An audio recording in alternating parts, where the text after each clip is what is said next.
Aquí de nuevo estoy, amigos míos. Ahora vamos a entrar en un taller muy técnico.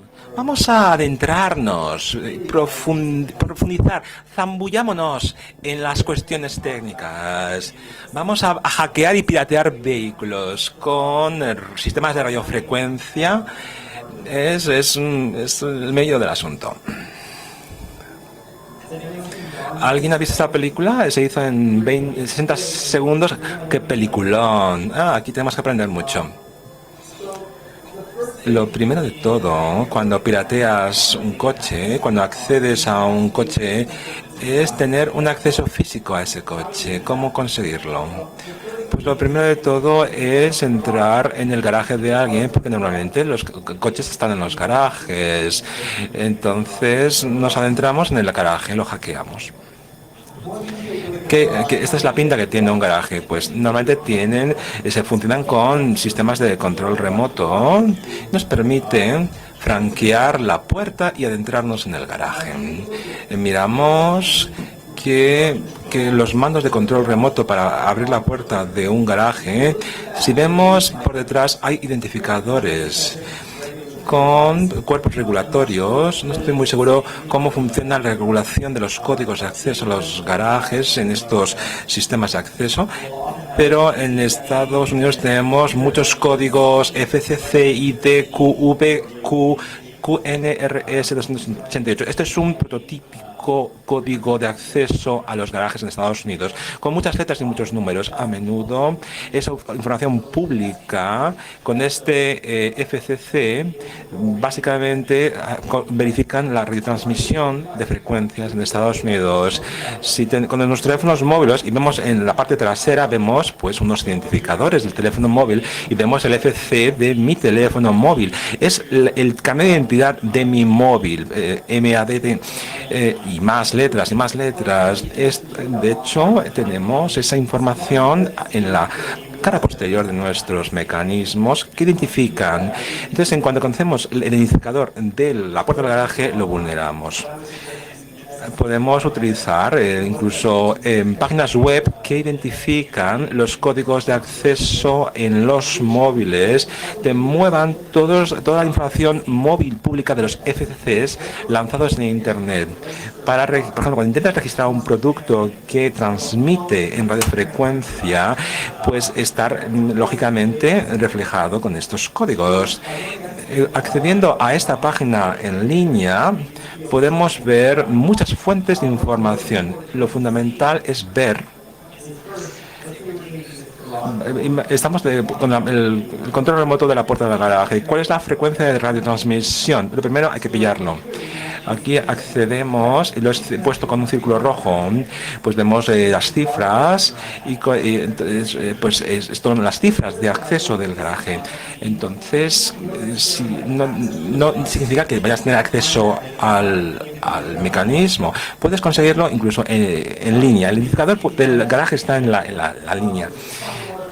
Hay otros fotos externas. Si estás investigando sobre el garaje, sobre el acceso físico al garaje, puedes encontrar fotos de estos mecanismos identificadores del garaje en Internet. Por ejemplo, si hago pruebas de fotos de garajes identificados, tengo pues, incluso manuales, y puedo hacer pues ingeniería reversa para craquear. Veo el FC, utilizo el manual y quizá no sea el manual verdadero. Puede ser un manual de pruebas que cuando efectúo la comparación del FCC, pues me da información. Pueden encontrar información relevante sobre la puerta de acceso al garaje, incluso fuera de los manuales típicos del caso. Pero en cualquier caso siempre conseguiré acceso. Esta prueba me muestra dos factores. Tenemos el número de canal, el tipo de modulación, la frecuencia de operación, 390 MHz. Vemos una foto interna del transmisor del control remoto de la puerta del garaje. Esto está todo en Internet, amigos míos, para nuestra sorpresa. Creíble o no, pues así. Pero Tenemos también una página web que se llama Hacker 1, son los mecanismos de SCAD. Entonces, pues está escrito por Michael Osman y significa que puedo hacer un transmisor de medio duplex con muestras IQ en abierto, es un software de código abierto en hardware. Puedo hacer con estos datos brutos incrustados en este hack RC. Puedo incluso hacer un ataque simulado en replay. Es el patrón que vemos en pantalla, siguiendo con un hard transfer, 390 datos en bruto, con el listen, con el transmit. Solo hay que desmodular. No necesitas saber la frecuencia, la longitud de banda. Solamente necesitas hacer una demodulación, desmodular. Se puede hacer dentro de un radio de 20 megahercios. Puedes con esta radiofrecuencia abrir la puerta del garaje y con solamente 20 megahercios puedes abrir y cerrar la puerta remotamente a mi gusto. Esto es súper guay, pero todavía se pueden hacer cosas más molonas. Por ejemplo, con el RETL SDR. Es como una antenita transmisora que funciona en una banda de 24 a 1766 megahercios. Y vale nada más que pues $20, es súper barata y tiene una potencia de la hostia y vamos, te va a ayudar a reventar las puertas de los garajes. Otra cosa es el GNU, es muy útil. Puedes usarlo básicamente para trabajar con señales audio, radiofrecuencias y crea como una especie de flujogramas de señales radiofrecuentes. También tenemos el GQRX que te permite con un espectro de audio calibrar pues las señales de audio emitidas dentro del entorno de la puerta del garaje. Puedo hacer virguerías puedo reventar la puerta, abrirla con la radiofrecuencia emitida a través de los sensores en la puerta del garaje. También puedo hacer este precioso flujograma con el SDR para captar las vibraciones acústicas emitidas por la puerta del garaje. Y todo esto para reventarla y entrar. Luego tenemos otro procedimiento que es el RTL-F que desmodula los flujos de datos de manera tal que puedo descalibrar los datos en forma digital y obtener este pantallazo de datos de búsqueda en bruto y luego los tamizo y refino. Es muy fácil, es increíble lo que puedo hacer. Esto es lo que necesitas. Son con unos cuantos comandos puedo reventar la puerta. Retrocedamos a esta página de identificadores de las puertas con FCC. Las fotos internas son sensacionales porque te muestran cómo los microcircuitos dentro del sensor de la puerta del garaje se usan. Luego los megahercios que se utilizan en las frecuencias y cómo utilizar los microcircuitos de remoto control. Hay también texto interesante que te dice las franjas y los grados de desmodulación de datos.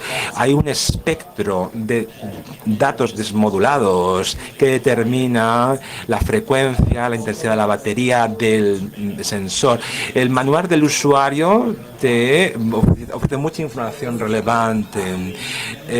A veces puedes puentear incluso al manual de usuario porque solamente con la información de fábrica del mecanismo ya tienes suficiente para reventar la puerta en remoto. Aquí realizo un informe de pruebas de validación previo. Hago un ask sobre el tipo de modulación. Con la información obtenida podemos calcular la frecuencia, la apertura y cierre de la puerta. Así entiendo lo que el ASK realiza.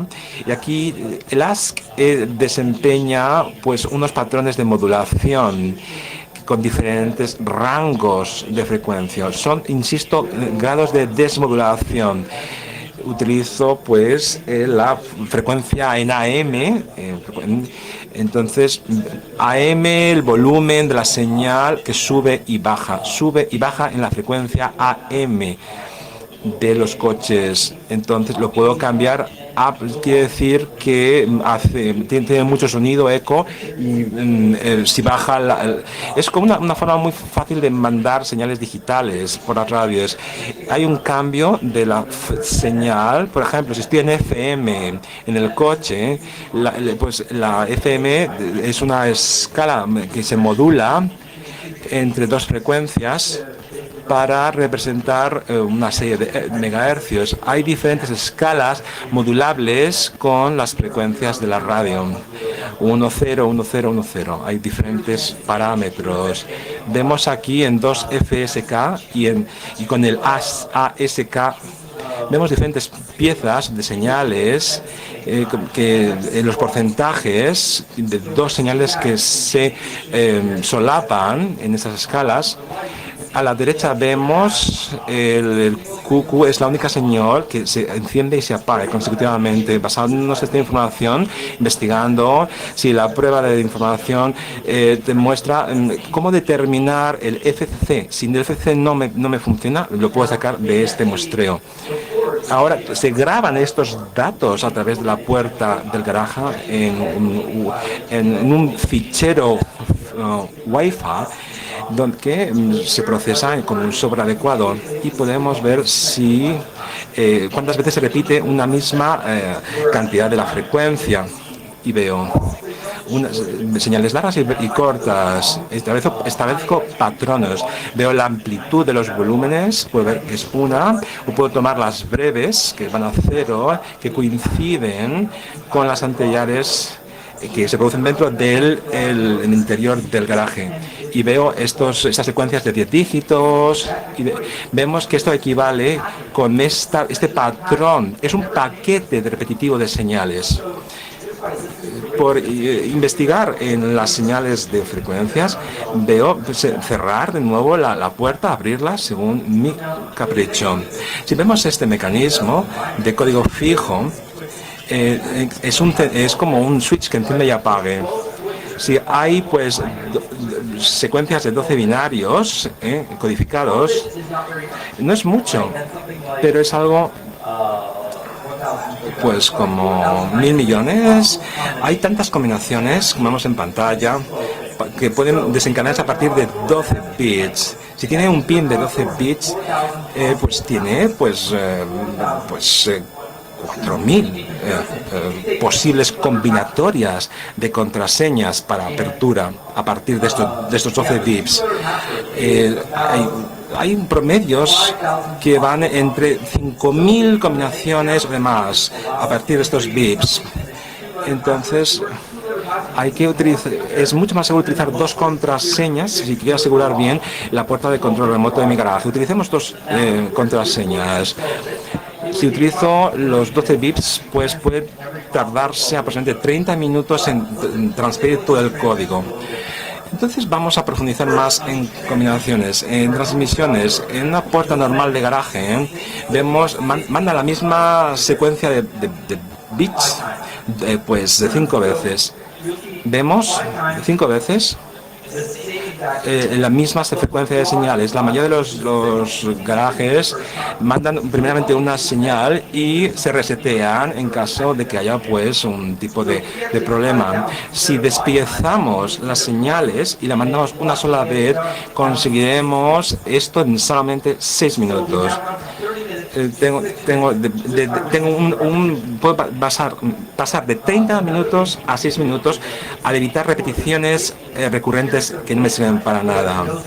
Puedo haber un tiempo, no tengo señales y eso debo lograrlo.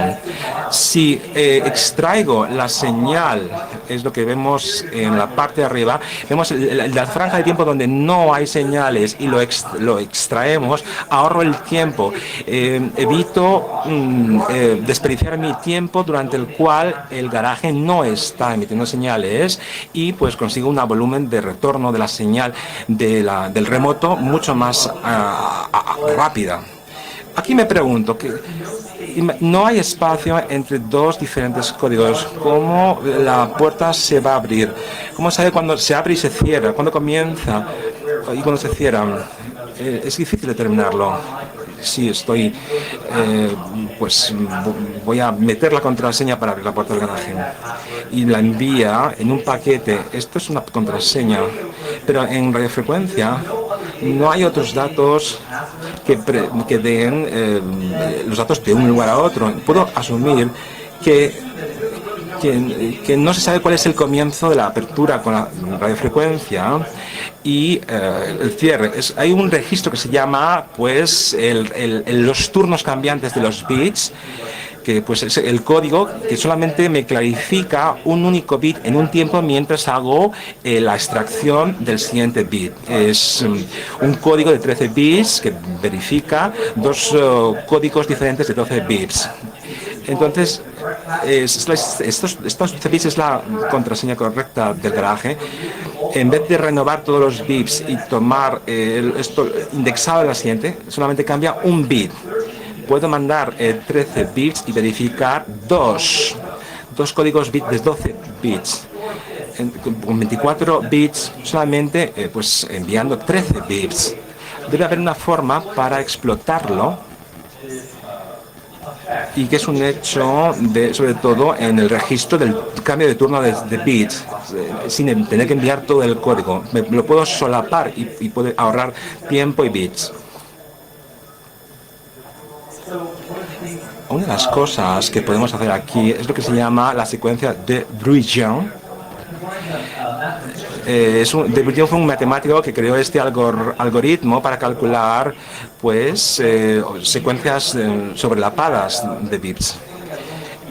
Con solamente 2 bits, si quiero verificar cada dos secuencias de bits, 1, 1, 0, 1, 0, 0, pero si puedo ver aquí, que tomo las secuencias 0, 0, 1, 1, 0 que contiene todas las posibilidades de bits.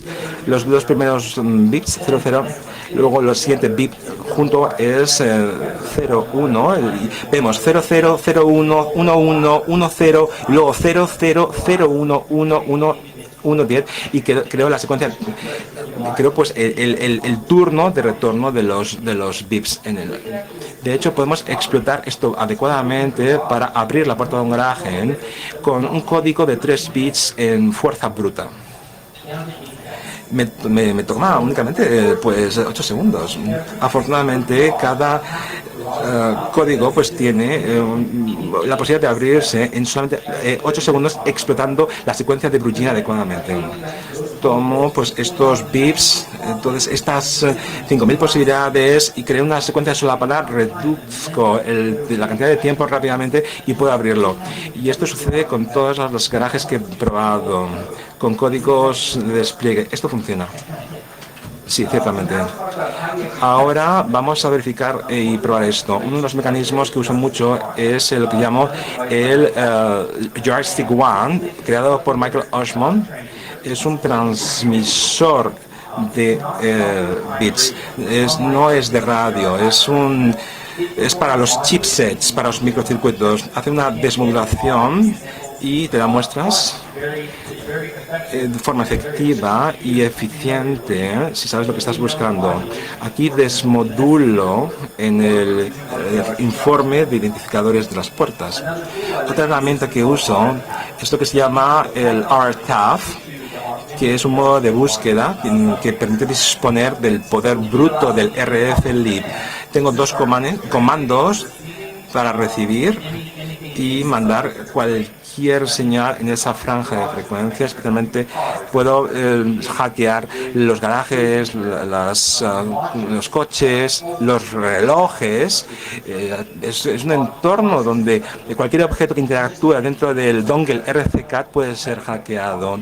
Tengo con dos comandos que se modulan para ti, te lo envían. Puedes buscar, indagar con este patrón que vemos en pantalla. Es muy fácil de manejar. Otra herramienta que se denomina de esta empresa, la misma empresa, ya he hablado antes de Mattel y MMI, es un juguetito originalmente para niños. Permite comunicar, textear con un paginador y que tiene pues un microcircuito que pues es un transmisor. Mucha gente se preguntará, ¿puedo hackear este juguete y modificar todo lo que hay en el código y ver lo que hay en sus tripas? De hecho, esto nos permite ver todo lo que está a nuestro alrededor. Puedo utilizarlo para craquear el garaje, las frecuencias de radiotransmisión que se utilizan para meter el coche en el garaje o abrir la puerta, con algo tan sencillo. Se crean tantas identificaciones en este continuum que permiten, por tan solo $20, modificar, hackear, alterar el código insertado en el sensor remoto del garaje. Increíble, pero cierto. Otra herramienta es el GoodFed de Travis Goodspeed. Yo creé con mecanismo una fuente abierta llamada JTAG con código para desplegar secuencias y fue capaz de abrir pues virtualmente en distancia cualquier puerta de acceso a un garaje. De nuevo, veamos lo que pasa. Esta es la demostración visual de cómo yo me abro la puerta del garaje en remoto. Y decodifica, desmodula la señal. Solamente se tarda 8 segundos con este aparatito. Su inventor tiene que estar muy contento y orgulloso. Yo tengo este código con el precio puede disuadiros. Rompí el código para que los criminales no puedan abrir los garajes. El código está intacto, entonces el código sigue funcionando, aunque yo lo haya tocado, pero no lo he modificado. ¿Cuáles son las lecciones que podemos extraer de la tecnología nueva? No usemos los espacios de llave pequeños ridículamente. No. Viene una nueva contraseña. Estamos desplegando una secuencia de códigos en las caracteres con nuevos preámbulos.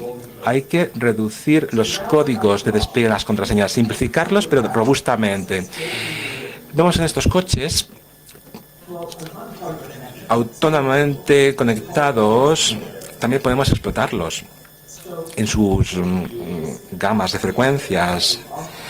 Con este mecanismo MOVEX podemos acceder a la geolocalización de un vehículo porque el propio coche te ubica, te indica dónde está y puedes localizar el vehículo porque él desvela su ubicación. Puedes vulnerarlo, puede indicar su estatus de funcionamiento, puedes abrir y cerrar la puerta del vehículo a distancia, interfiriendo con su radiofrecuencia a través de esta aplicación en línea. Incluso puedo manipular y falsear la alarma del propio vehículo. Actúa como una especie de servidor remoto. Aquí vemos los permisos de acceso para enviar los datos a través de este mecanismo. Como dije, yo me presenté como un ataque de intermediario, de middleman, y básicamente lo que hacen es vulnerar el login de acceso en remoto a través de una base de 64 decodificados. Me olvidé, por supuesto, de la certificación de la autoridad competente, me la salté. Yo compré mi propio permiso, mi propia autorización y lo snifé. Esto debería haber producido una queja de las autoridades, porque los puentes, sin que ellos lo supieran, deberíamos haber hecho una comprobación de verificación de mi propia identidad. Sobre todo, hay intermediarios que están en de esa transferencia de información que no se identifican, que pueden modificar nuestros teléfonos inteligentes, se presentan como intermediarios obtusos y callados que no revelan quiénes son, porque no se les ha solicitado un certificado de autoridad. Pero en cuanto tienes ese acceso como intermediario, puedes entrar y loguearte en coches, en móviles, cuantas veces quieras.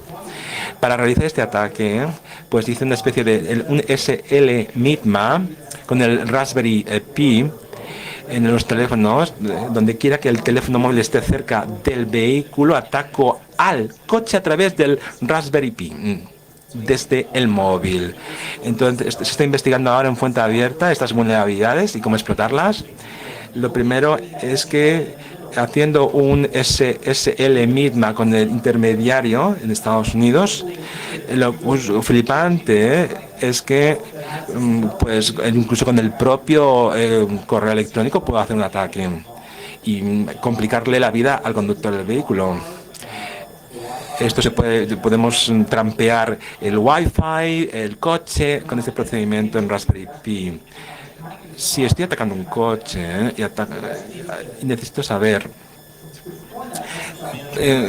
para ser intermediario, sobre todo el mecanismo tiene que estar en mi propia red, en mi propia network.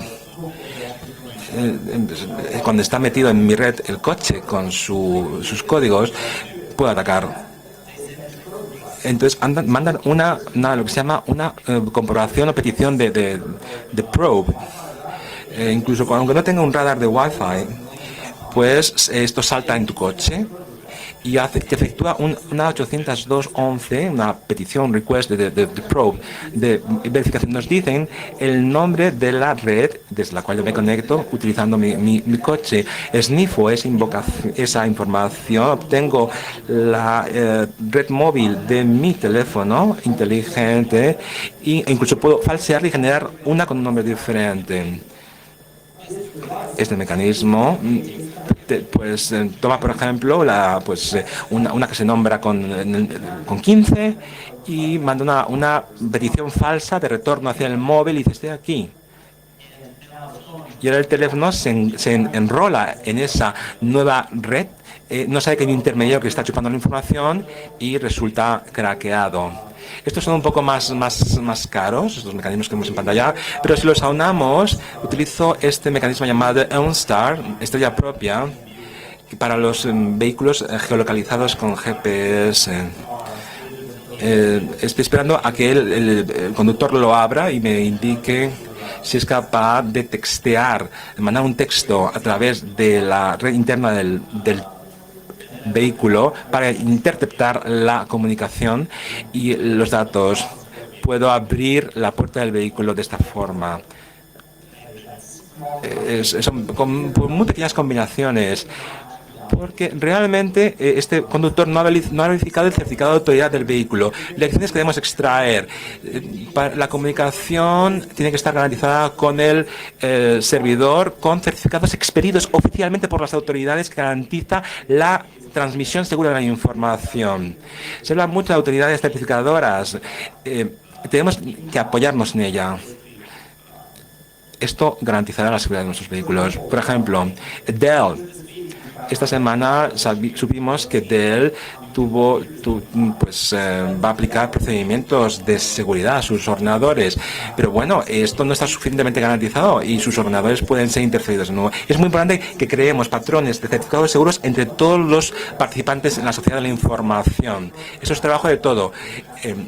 Siempre alguien va a poder ser pirateado en su vehículo.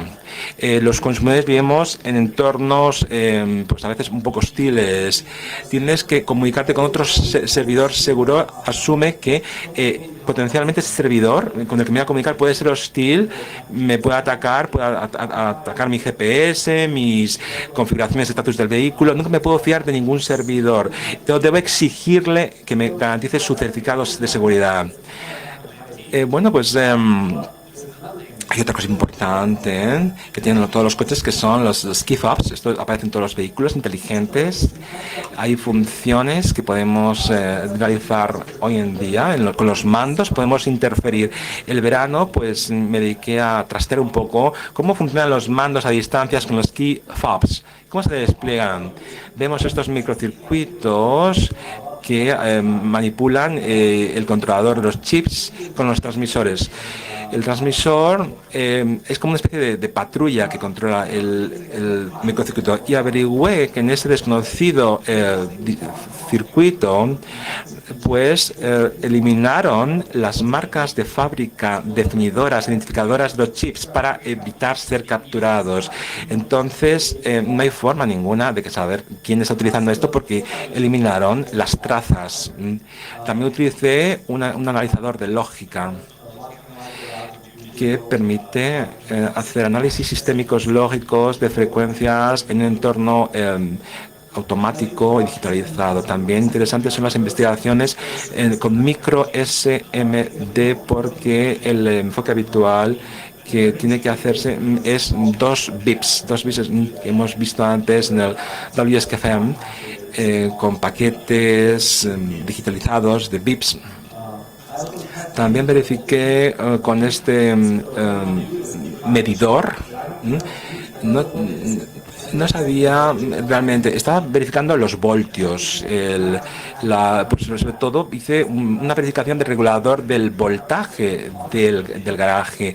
Hice una medición antes y después, con un mapeo de los chips, con este voltímetro, hasta qué punto el voltímetro podía ser también manipulado, y averigüé que con el analizador lógico podía conectarme con muchos otros mecanismos, con el voltímetro, por ejemplo, y verifiqué los datos brutos que me generaba el voltímetro. Y era como un reloj, una especie de reloj sistémico que se conecta y que envía datos. Pues entonces, con esta hoja de datos de localizaciones en los chips, utilicé un espectrómetro de análisis de radiofrecuencias, transmisores de 2,4 GHz con FHS. Obtuve muchos datos absolutamente con estos sistemas que vemos en pantalla. Por ejemplo, con el RF Cypress, con el CIRBE 6936, y luego pues verifiqué los pins de matching, es decir, cómo se producían las coincidencias entre los pins de los datos de los microcircuitos a través de un primer paquete tipificado como número 1 con un número de pins, y luego vi las coincidencias replicadas con los siguientes paquetes. Vemos pues es como un reloj sincrónico que se sincroniza con las coincidencias. Desde entonces ya sé el patrón repetitivo de los pins a través de un analizador lógico. Puedo saber cuál es el pin. Este pin es reloj, este pin es serial, es dato. Es decir, identifiqué todos los pines identificativos del mecanismo. Aquí veo la comunicación seriada extraída a través de un monitor SPI 1, 2, CUSAR, etc. Puede detectar el tiempo de frecuencia del FHS, detectar pues los patrones de hopping en su frecuencia, detectar las modulaciones, la tasa, por supuesto. Y también cuando sé cuál es el patrón repetitivo en el microcircuito, puedo establecer con qué frecuencia manda las señales, qué número de bits. Es decir, creo un sistema de réplica en modulación. Por consiguiente, también verifiqué los mecanismos de interceptación, cómo se construyen. Veo cómo si esos mecanismos son iguales para un microcircuito, cambian de uno a otro, utilizan el mismo hardware o similar, cómo hacen un dumping del flash MCU para reprogramar tu propio sistema. Sobre todo verifiqué las intersecciones y las intercepciones que se producían entre los microcircuitos y de qué forma podía vulnerar las comunicaciones entre los microcircuitos de mi coche y los circundantes. Por ejemplo, verifiqué un microcircuito que vemos en pantalla que se denomina de elevada seguridad. Vemos esta cifra rápida NM95 es un generador de códigos de microcircuitos en semiconductores nacionales a través de la evaluación de la seguridad de los microcircuitos en código. Los coches utilizan códigos desplegables. No tenemos mucho tiempo para analizarlos todos. Entonces, los cambios son continuos. Entonces, tenemos que ser capaces de esnifar y olisquear esos códigos, adelantarnos a las modificaciones a través de malware. El malware me dice que este código solamente funciona una única vez. Entonces, los códigos rolling, rodantes, hacen un PRNG en llave y en el coche. Una vez que tengo la key, es una señal que identifica al vehículo y se desbloquea el coche, se abre y nunca podrás utilizar. Claro, es decir, la señal key o la clave key se modifica cada vez, con lo cual ningún hacker me la podrá piratear en ninguna de las secuencias, porque hace una generación sistemática cada vez que hago uso del coche. Esto, pues sin duda, es muy eficaz. Entonces, debo tener en cuenta las keys, las llaves, para que estén sincronizadas. De hecho, es como hay una ventana rodante, desplegable, que actúa como una especie de algoritmo sistémico que clasifica múltiples veces de manera tal que protege el coche contra aperturas no deseadas. Sin embargo, hay algo muy interesante para instalar en los coches. Si puedo capturar la señal, esté fuera o dentro del rango de frecuencia, porque el coche no puede verla, los códigos rodantes no tienen esa exploración, solamente se proyectan hacia el futuro. Entra en tu casa, pulsa el botón cuando el coche no esté dentro, y es como hago un replay de los códigos, con lo cual evito que se me capture la señal. Los piratas informáticos se aprovechan de estas vulnerabilidades, y con el caso de jamming, el jamming es como un atasco, un engarce. Este gráfico muestra lo que es en rojo. Vemos la parte de recepción y de los coches. Esa es la frecuencia. El coche normalmente recibe aquí. El coche escucha muchos megahercios. Hay una oscilación entre unos y otros en el jam de la frecuencia desviada ligeramente. De hecho, tu clave, que es la púrpura, es la señal. Cuando presiono aquí, esa señal me sube unos cuantos megas. Y ya dice, pues no, es menor, es menos intensa, pero el coche va a seguir oyendo la señal porque la ventana rodante del vehículo es tan intensa que aunque intente desbloquear el vehículo, se me va a oír. El coche es capaz de desmodular esas piezas de datos, combinarlos en uno, unificarlos, y el coche no se invalida, no tiene los datos enviados. El jamming, esto es guay, es establecer una frecuencia en megas que por sí mismo, con mis propios receptores, lo estreche en un loop.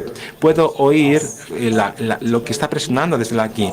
Cuando desbloqueo el coche, el jamming, el coche no lo oye porque está confuso sobre si es una señal de jamming, pero mi propio receptor, con una pequeña ventana, con un código rodante, puede oír esa señal de aquí. El problema, nunca he tenido un código rodante que el coche nunca oye, pero puedo hacer un retoqueo o una reactivación del código. Para evitar este ataque, cada vez que de hecho haces un desbloqueo del coche o antes me fiscalizo de que los coches circundantes no tengan esa información. Entonces necesito un código de cara al futuro que pueda funcionar. Entonces hacemos esto 2 veces. Si hago un jam, un engarce y presione, lo desbloqueo y no se desbloquea como yo quiero. Como usuario tengo un código que puedo utilizar, pero se puede destrozar.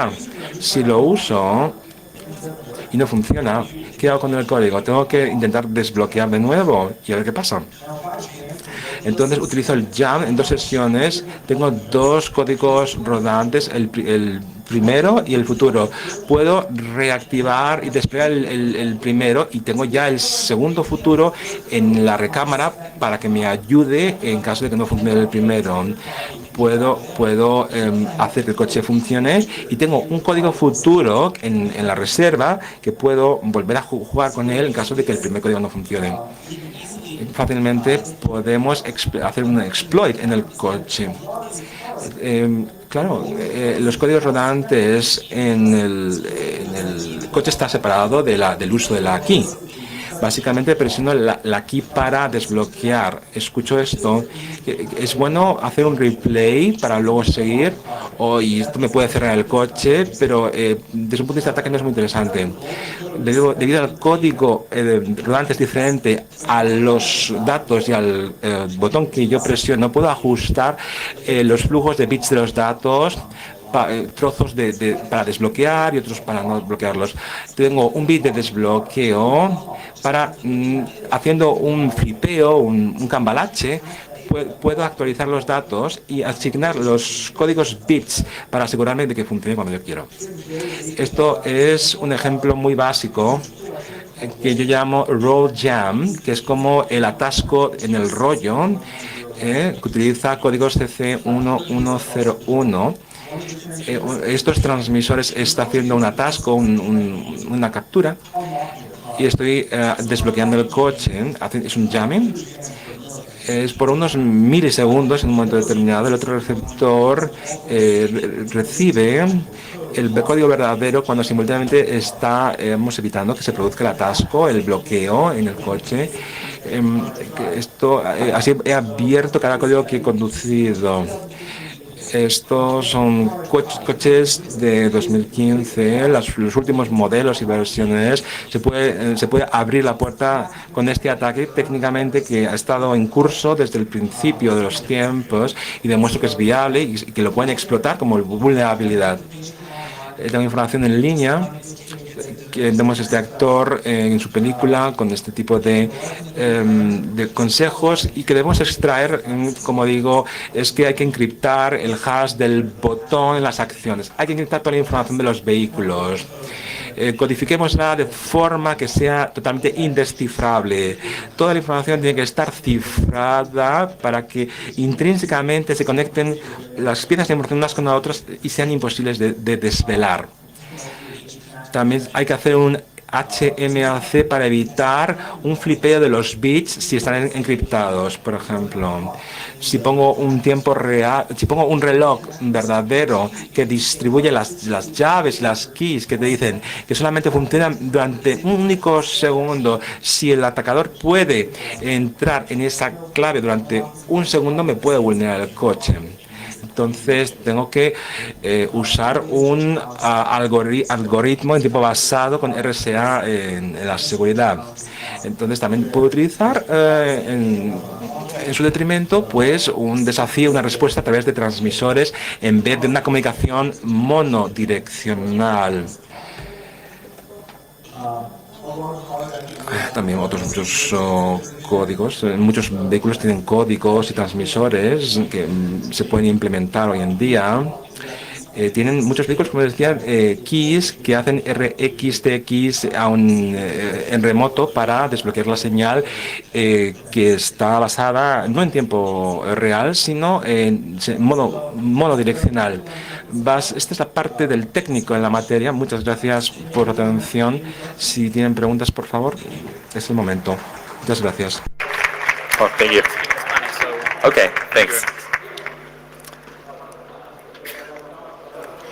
Sí, tenemos tiempo para un par de preguntitas nada más, ¿eh? Adelante a las preguntas. Oh. Okay.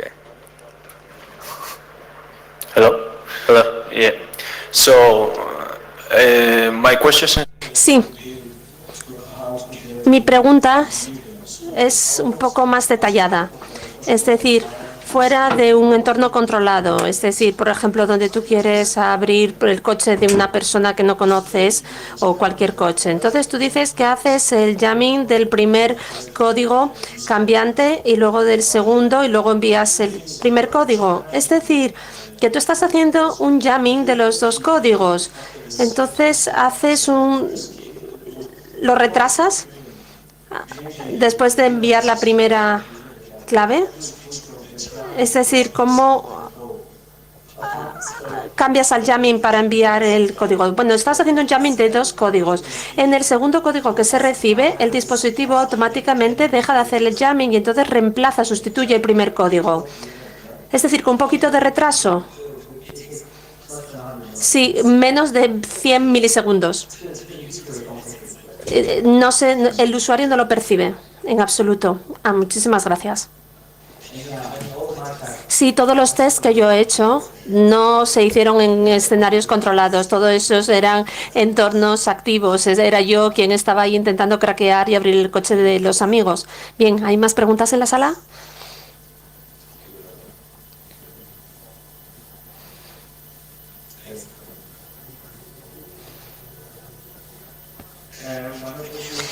Bien, una de las claves de tu éxito como hacker del coche GM con la aplicación móvil fue porque no se validaron los certificados.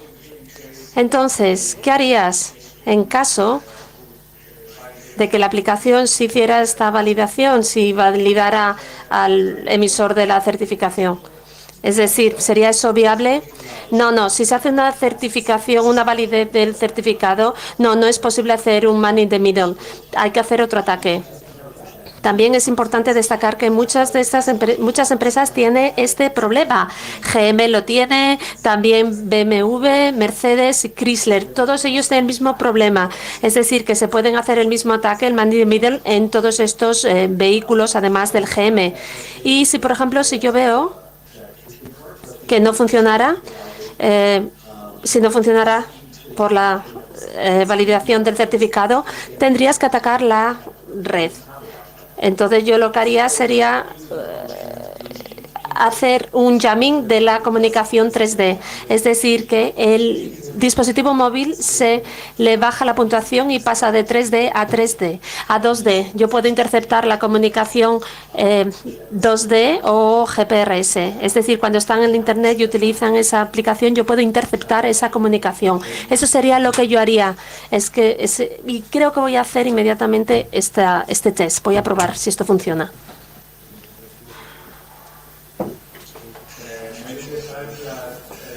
Bueno, quizás el hecho de que los fabricantes de coches no sean capaces de hacer la validación de los certificados, quizá eso es lo que les motiva a no validar los propios certificados. Es decir, en caso de que el certificado sea comprometido, se vea comprometido, ellos tendrían que invalidar dicho certificado. Entonces, quizá por eso es por lo que no lo hacen.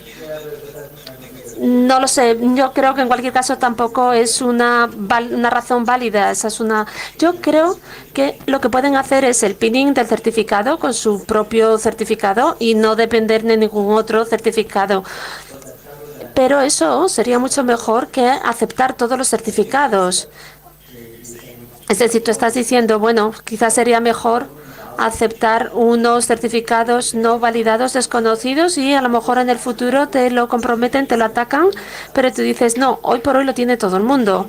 Es decir, no ganas nada haciendo eso. O lo que tú puedes hacer es utilizar el certificado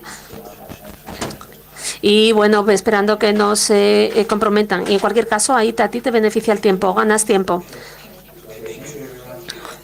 Bueno, tenemos que concluir aquí. Muchísimas gracias, Sami. Damos por concluida, por lo tanto, la primera jornada de plenarias en el auditorio, pero esto no ha hecho más que empezar. Además, os recordamos que nos podéis seguir a través de las redes sociales, que también tenemos una aplicación móvil y que tenemos el concurso de Instagram. Así que mañana os esperamos aquí con más ponencias, más charlas, más talleres. No nos falléis. Hasta mañana.